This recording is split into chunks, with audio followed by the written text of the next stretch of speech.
So, good afternoon, Minister Audrey Tang, Taiwan's digital minister. You have a fascinating biography and you are a source of inspiration to many. Welcome to the Institute for National Security Studies in Tel Aviv.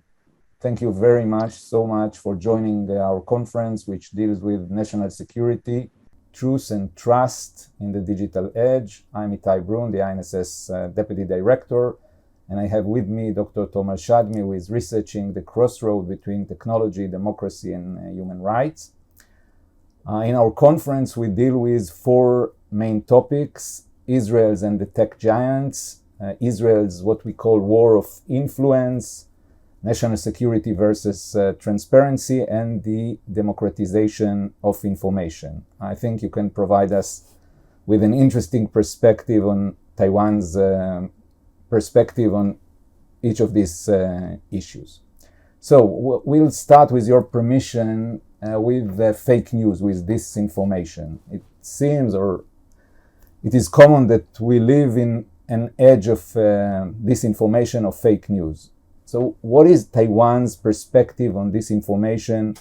To what extent do you personally see the problem as central? And based on your experience, what is the best way to cope with this phenomenon? Thank you.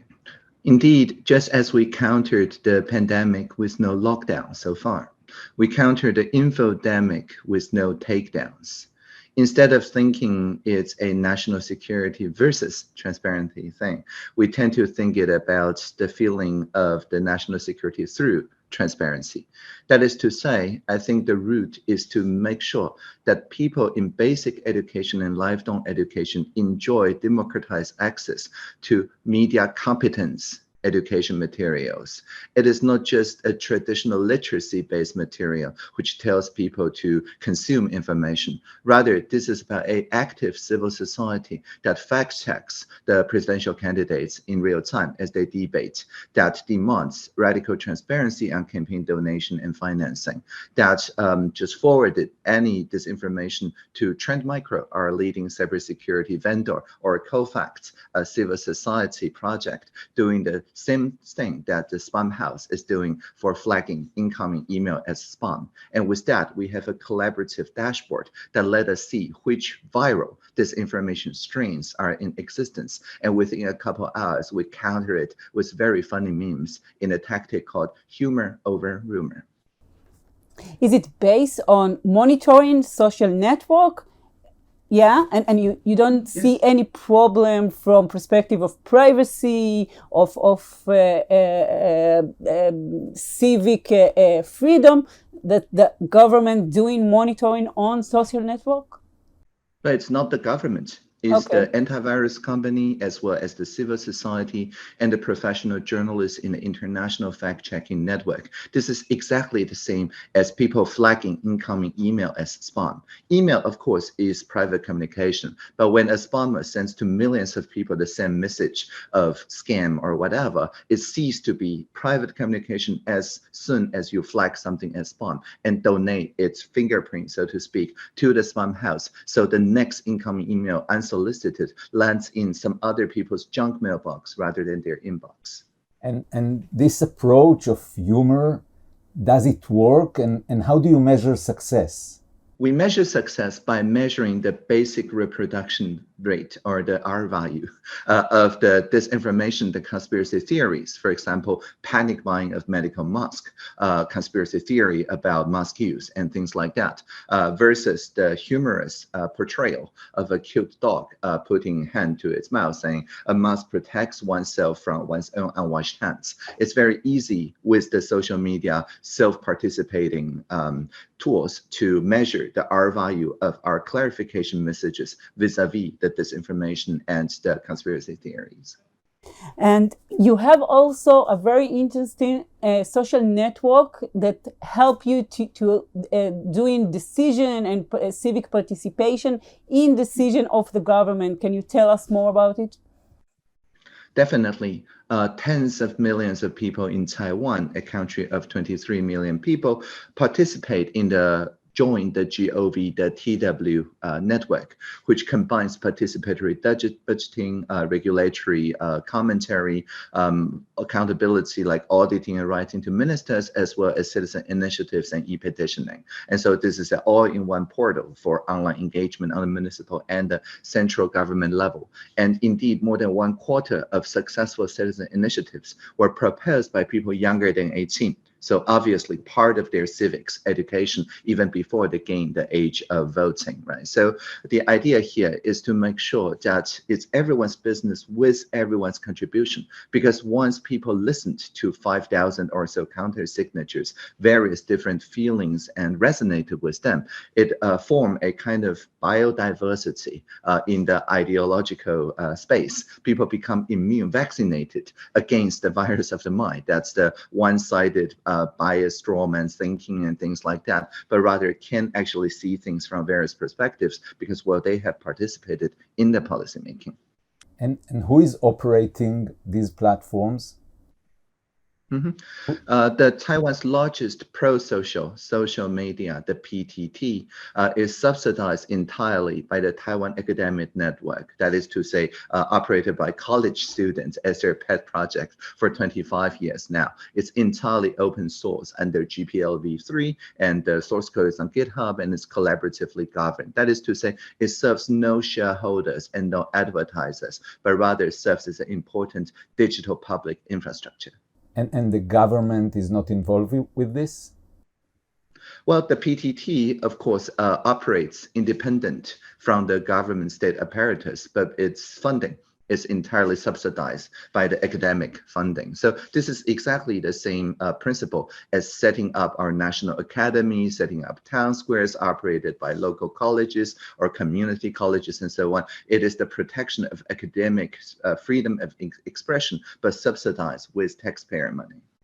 Is it instead corporate social media like Facebook or YouTube, or more, or in addition or alternative to this? What are the percentage of use of the tech giant feature in Taiwan?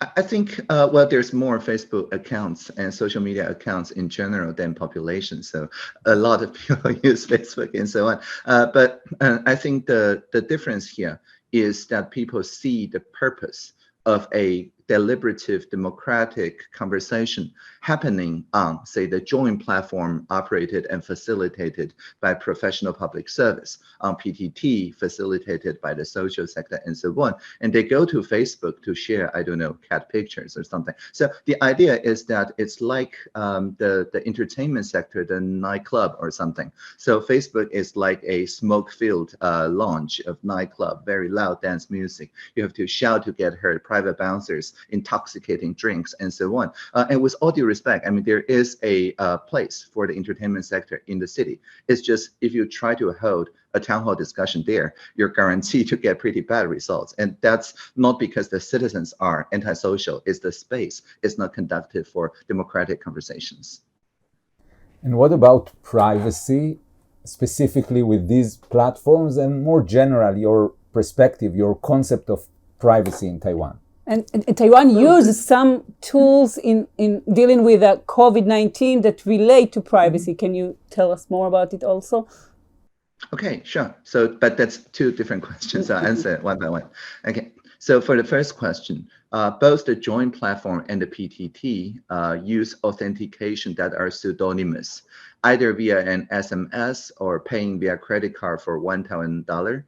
You authenticate that you are a legitimate, not creating 5,000 different accounts. But once you authenticate yourself, then you get to choose your pseudonym, and everybody else on the platform, including the civil society facilitators and municipalities, do not know your real identity. So that this, I think, strikes a pretty good balance against a troll creating 5,000 different fake accounts and revealing the real name of people and suppressing the voices that are subject to power disadvantage, right? So that is kind of our norm in operating such digital public infrastructures. Now for the next question.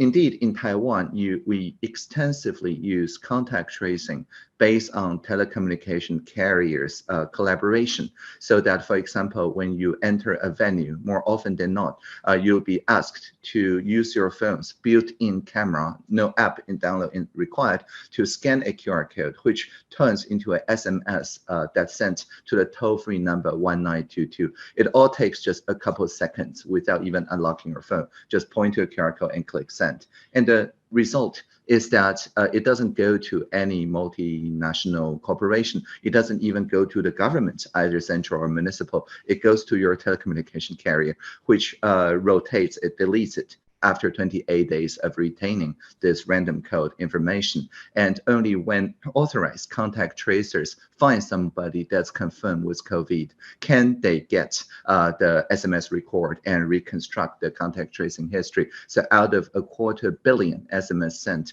since this May, I think only about 1 million have been looked upon. And you can also request a full audit, entirely self-service, on SMS.1922 website for the past 28 days on who exactly look at your SMS records. So maybe to a final question that is more related to national security. We are in an age of influence wars, and I wonder if you see Taiwan as an active player in this influence wars against China or other key players in the region or globally. Well, I don't see we're against something. I see we're for something. We're for this idea of digital democracy. We're for this idea that there is no compromise between human right and privacy on one side and public health on the other. We're for this vision that democracy itself is a social technology that gets better as many people contribute to it generation after generation. Thank you so much, Minister Tang. You gave us so much food for thought and inspiration, and we really thank you for joining us today. Thank you so much. Thank you. Live long and prosper. Thank you. Thank you. Thank you.